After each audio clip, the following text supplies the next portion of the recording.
ശ്രീകുമാർ കണ്ടോ? ആരോ എന്ന് പറഞ്ഞുകൊണ്ടൊരു പുതിയ ഷോർട്ട് ഫിലിം ഇറങ്ങിയിട്ടുണ്ട്. മമ്മൂട്ടി കമ്പനിയാണ് അത് ഇറക്കിയിരിക്കുന്നത്. രഞ്ജിത്താണ് അതിൻ്റെ സംവിധാനം. മഞ്ജു വാര്യരും പിന്നെ സംവിധായകനായ ശ്യാമപ്രസാദും അതിൽ അഭിനയിക്കുന്നുണ്ട്.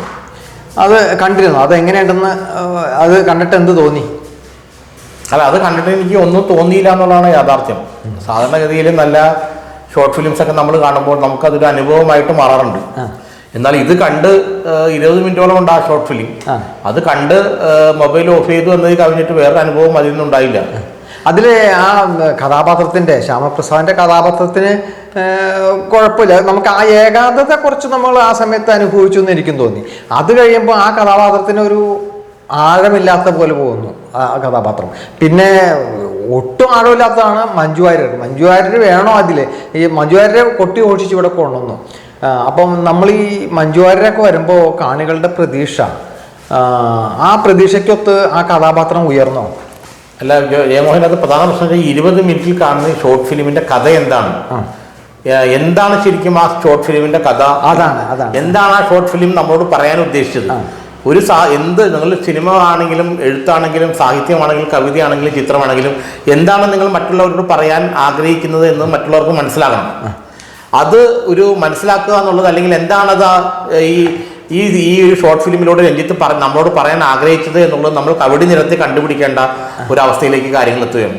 അതുകൊണ്ട് ആ ഷോർട്ട് ഫിലിം എനിക്ക് പ്രത്യേകിച്ച് ഒരു വൈകാരിക ഒരു അവസ്ഥയുണ്ടാക്കിയില്ല. വെറുതെ കണ്ട് നമ്മൾ സാധാരണ ഈ റീൽസ് കണ്ട് കളയുന്ന പോലെ കണ്ട് കളയുന്ന അവസ്ഥയിലേക്ക് അത് എത്തിയെന്ന് മാത്രമേ എനിക്ക് പറയാനുള്ളൂ. ഞാനും അതിനോട് യോജിക്കുന്നു. ശ്രീകുമാർ പറഞ്ഞില്ലേ, അതായത് ഈ ശ്യാമപ്രസാദിന്റെ കഥാപാത്രത്തിന്റെ അനുഭവ തീക്ഷ്ണതയും ആ കഥാപാത്രത്തിന്റെ മാനസിക വിഭ്രാന്തി ഒന്നും പ്രേക്ഷകരിലേക്ക് ഒരിക്കലും എത്തുന്നില്ല. അത് അവിടെ വെച്ച് നിൽക്കുക. അങ്ങനെ എത്തിക്കാൻ, അതായത് കഥ എനിക്ക് നന്നായിട്ട് തോന്നി. പക്ഷെ ആ കഥ നന്നാക്കാമായിരുന്ന കൂടുതൽ സാധ്യതകളുള്ള ഒരു കഥയായിരുന്നു പല വിധത്തിൽ. ആ കഥ തിരക്കഥയും സംഭാഷണവും, രഞ്ജിത്തിനെ കുറിച്ച് നമുക്ക് എല്ലാവർക്കും അറിയാം. രഞ്ജിത്ത് തിരക്കഥാകൃത്ത് എന്നുള്ള നിലയിലും സംവിധായകൻ എന്നുള്ള നിലയിലും മലയാളത്തിൽ മികച്ച തിരക്കഥാകൃത്തും സംവിധായകൻ തന്നെയാണ് രഞ്ജിത്ത്. പക്ഷെ ഈ ഒരു ഷോർട്ട് ഫിലിമിൽ ഈ കഥ തിരഞ്ഞെടുത്തതിലല്ല, കഥ കൈകാര്യം ചെയ്തതിൽ പാളിച്ച പറ്റിയെന്ന് തന്നെയാണ് എൻ്റെ അഭിപ്രായം. അത് പാളിച്ച പറ്റി എന്ന് പറയാൻ കാരണം, എന്താണോ രഞ്ജിത്ത് പറയാൻ ആഗ്രഹിച്ചത് അദ്ദേഹത്തിന് പറയാൻ കഴിഞ്ഞില്ല എന്നുള്ളതാണ് അതിൻ്റെ വസ്തുത. ആ ഒരു കഥാപാത്രം, ശ്യാമപ്രസാദിന്റെ കഥാപാത്രത്തിലൂടെ എന്താണോ രഞ്ജിത്ത് നമ്മളോട് പറയാൻ ആഗ്രഹിച്ചത്? ഒരു മനുഷ്യന്റെ ഏകാന്തതയെക്കുറിച്ചാണ്. മനുഷ്യന്റെ ഏകാന്തതയെക്കുറിച്ച് നിരവധി സിനിമകൾ ലോകത്തെ എല്ലാ ഭാഷകളിലും ഇറങ്ങിയിട്ടുണ്ട്. അപ്പോൾ അതിൽ നിന്ന് അതെ, അതിൽ നിന്ന് എന്ത് വ്യത്യസ്തതയാണ് ഈ ഒരു ഷോർട്ട് ഫിലിമിലൂടെ രഞ്ജിത്ത് നമ്മളോട് പറയാൻ ഉദ്ദേശിച്ചത്? അയാളൊരു എഴുത്തുകാരനാണെന്ന് മനസ്സിലായി, അയാൾ മദ്യപിക്കുന്ന ആളാണെന്ന് മനസ്സിലായി, അയാൾ ഒറ്റയ്ക്കാണെന്ന് മനസ്സിലായി. അതിനപ്പുറത്തേക്ക് എന്താണ് ആ ഷോർട്ട് ഫിലിമും കൊണ്ട് അദ്ദേഹം പറയാൻ ആഗ്രഹിച്ചത്, പറയാൻ ഉദ്ദേശിച്ചെന്നുള്ളൊരു കടങ്കഥയായിട്ട് അവശേഷിക്കുകയാണെന്നാണ് എനിക്കത് കണ്ടപ്പോൾ മനസ്സിലായത്. അയാൾക്കുടെ ആ കഥാപാത്രത്തിന്റെ ഒരു തോന്നലാണ് ഇങ്ങനൊരു സ്ത്രീ വന്നതെന്നുള്ളത്. അത് മാനസികമായ ഒരു ഭ്രാന്തി, അത്രേ ഉള്ളൂ. പക്ഷെ അത് വേണ്ട വിധത്തിൽ പ്രേക്ഷകരിൽ വന്നു എന്ന് തോന്നുന്നില്ല. പ്രേക്ഷകർ അത് ഉൾക്കൊള്ളാൻ സാധിച്ചിട്ടില്ല. പ്രേക്ഷകർക്ക് പല അഭിപ്രായങ്ങളുണ്ട് സോഷ്യൽ മീഡിയയിൽ. അല്ല, ഇതൊന്നും സംഭവം അറിയാമോ? എന്താണ് ശരിക്കും അയാളുടെ ജീവിതം, ഈ ശ്യാമപ്രസാദ് അവതരിപ്പിക്കുന്ന കഥാപാത്രത്തിന്റെ ജീവിതം എന്താണെന്ന് പറയാൻ ആ 20 മിനിറ്റിലും ഈ രഞ്ജിത്തിന് കഴിഞ്ഞില്ല എന്നുള്ളതാണ് അതിന്റെ ഏറ്റവും ദൗർഭാഗ്യകരമായ വസ്തുത. എന്താണ് ആ ജീവിതം എന്ന് നമുക്ക് മനസ്സിലാവുന്നില്ല. അയാളൊരു എഴുത്തുകാരനാണ്, അയാൾ സ്ഥിരമായി മദ്യപിക്കുന്ന ആളാണ് എന്നത് കവിഞ്ഞിട്ട് അയാൾക്ക് എന്താണ് അയാളുടെ ജീവിതത്തിൽ അയാൾ എന്താണ് നഷ്ടപ്പെടുത്തിയത്, എന്താണ് നേടിയത്, എന്താണ് അയാളെ കാത്തിരിക്കുന്നത് എന്നതിനെ കുറിച്ചൊന്നും യാതൊരു സൂചനയുമില്ലാതെ അല്ലെങ്കിൽ ആരെങ്കിലും അയാൾ വരുമെന്നുള്ള പ്രതീക്ഷയിലാണോ അതിലിരിക്കുന്നത്, അതും മര്യാദയ്ക്ക് കൺവേ ചെയ്യാൻ പറ്റില്ല. ചുരുക്കത്തിൽ എനിക്കൊന്ന് മമ്മൂട്ടി കമ്പനിക്ക് ഇതിന്റെ ആവശ്യം ഉണ്ടായിരുന്നു എന്നുള്ള ചോദ്യം. മമ്മൂട്ടി ആരെങ്കിലും പറ്റിച്ചോ? അല്ല, മമ്മൂട്ടി ആരോ പറ്റിച്ചോ? ആരോ അല്ല, പറ്റിച്ചതാണോ? ഇനിയിപ്പോ രഞ്ജിത്തിനെ കൊണ്ട് ഇത്ര മാത്രം കഴിയുള്ളൂ എന്ന് തെളിയിക്കാൻ വേണ്ടി മമ്മൂട്ടി ചെയ്താണോ ഒന്നും നമുക്കറിയില്ല. ഏതായാലും രഞ്ജിത്തിനോട് മമ്മൂട്ടി ചെയ്തതാണോ ചതി, അതോ മമ്മൂട്ടി രഞ്ജിത്തിനോട് ചെയ്തതാണോ ചതി, എന്താണെന്ന് നമുക്കറിയില്ല. ഇവർ പരസ്പരം ഇത് എങ്ങനെയാണ് ഇത് മനസ്സിലാക്കിയെന്ന് എനിക്ക് കഥ എടുക്കുമ്പോഴേ എനിക്ക് ചോദിക്കുന്നത്, ഒരു കഥ എടുക്കുമ്പോൾ സിനിമയിൽ നമുക്കറിയാമല്ലോ, ഒരു കഥ എടുക്കുമ്പോൾ നമ്മൾ പുറത്ത് നിൽക്കുന്ന സിനിമയ്ക്ക് പുറത്ത് നിൽക്കുന്ന ആൾക്കാരാണെങ്കിൽ നമുക്കറിയാം, ഒരു കഥ എടുക്കുമ്പോൾ ആ കഥ വളരെയധികം ചർച്ച ചെയ്യപ്പെടും. അത് സംവിധായകൻ ചർച്ച ചെയ്യും, സംവിധായകൻ തിരക്കഥാകൃത്തും, അത് ഒരാളാണ്. പിന്നെ നടന്മാർ വരുന്നത്, ഇപ്പം മഞ്ജു വാര്യരൊക്കെ വരുമ്പോൾ മഞ്ജു വാര്യർ ചോദിക്കൂലേ, ഇത് എന്താണ് ഇതിൽ ഞാൻ എന്താ ചെയ്യാനുള്ളത്? മഞ്ജു വാര്യർക്ക് ഒന്നും ചെയ്യാനില്ല അതിലേ. അല്ല, മഞ്ജു വാര്യർക്ക് പകരം ഇനിയിപ്പോ ഹണി റോസ് ആയാലും അതിനകത്ത് വലിയ മാറ്റം ആരായാലും കാരണം മഞ്ജു വാര്യർ തന്നെ വേണമെന്നില്ല. ഒരു സ്ത്രീ വന്ന് ചോദിക്കുന്നു, തിരിച്ചു പോകുന്നു, ഇതായിട്ട് അയാൾക്ക് തോന്നുന്നു എന്നത് കവിഞ്ഞിട്ട് എന്താണ് മഞ്ജു വാര്യർക്ക് അയാളുടെ ജീവിതത്തിൽ എന്താണ് മഞ്ജു വാര്യരുടെ കഥാപാത്രം ഉണ്ടാവുന്ന സ്ഥാനം, അല്ലെങ്കിൽ എന്താണ് അവിടെ മഞ്ജു വാര്യരുടെ കഥാപാത്രത്തെ കൊണ്ടുവന്നുകൊണ്ട് ഇയാൾ ഉദ്ദേശിക്കുന്നത്, ഇതൊന്നും പ്രേക്ഷകന് മനസ്സിലാക്കാത്തതിൽ. പിന്നെ ഒരു കാര്യം മനസ്സിലാക്കണം, പണ്ടത്തെ പോലെയല്ല, മനസ്സിലാക്കാൻ കഴിയാത്ത ഒന്നിനെയും പ്രേക്ഷകർ അംഗീകരിക്കില്ല എന്നുള്ളതാണ് പുതിയ കാലത്തിന്റെ ഒരു വസ്തുത.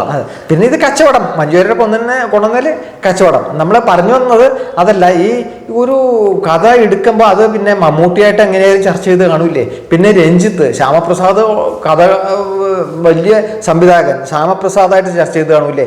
പിന്നെ ഈ മഞ്ജു വാര്യർ വരുമ്പോൾ മഞ്ജു വാര്യർ ഈ കഥാപാത്രത്തെ പറ്റി ചോദിച്ചും പറഞ്ഞും കാണൂലേ. ഇത്രമാത്രം പ്രഗത്ഭരായ മഹത്തായ ആൾക്കാരുള്ളിടത്ത് അവർ ചെയ്തിട്ട് ഇങ്ങനെ ഒരു സാധനം എങ്ങനെ വന്നു എന്നുള്ളതാണ് നമ്മൾ അല്ല, അത് ശരിക്കും കാരണം ഈ ശ്യാമപ്രസാദും രഞ്ജിത്തും ഒരുമിച്ച് പഠിച്ചാണ് സ്കൂൾ ഓഫ് ഡ്രാമയിൽ. അതുകൊണ്ട് അവർ തമ്മിൽ നേരത്തെ തന്നെ അടുപ്പമുണ്ട്.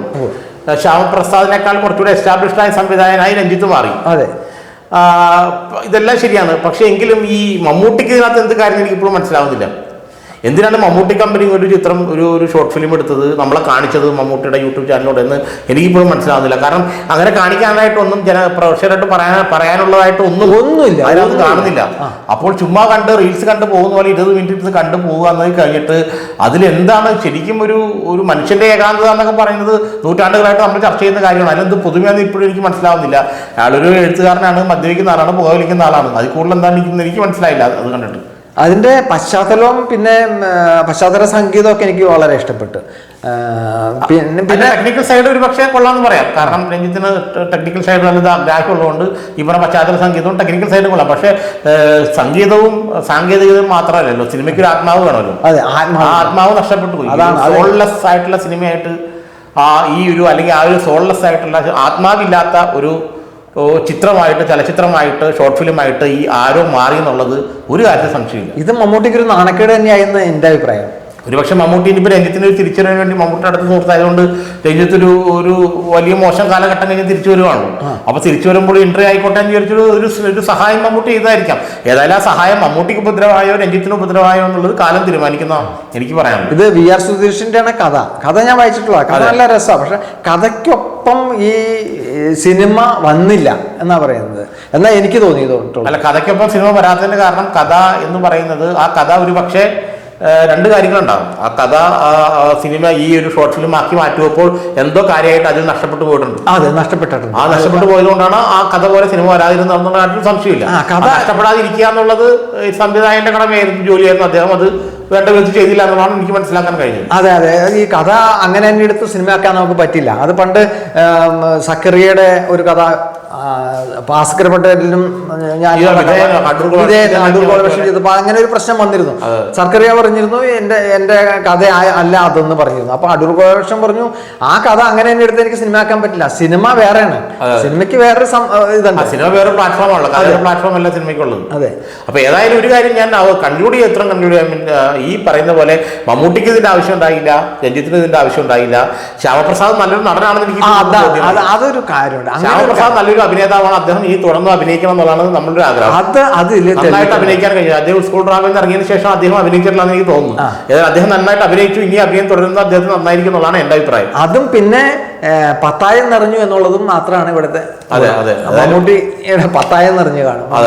ശ്യാമപ്രസാദ് നല്ലൊരു അഭിനേതാവാണ്, അക്കാര്യത്തിൽ യാതൊരു സംശയമില്ല. അത് ഉറപ്പ്, 100% ഉറപ്പാണ്. ഓക്കെ.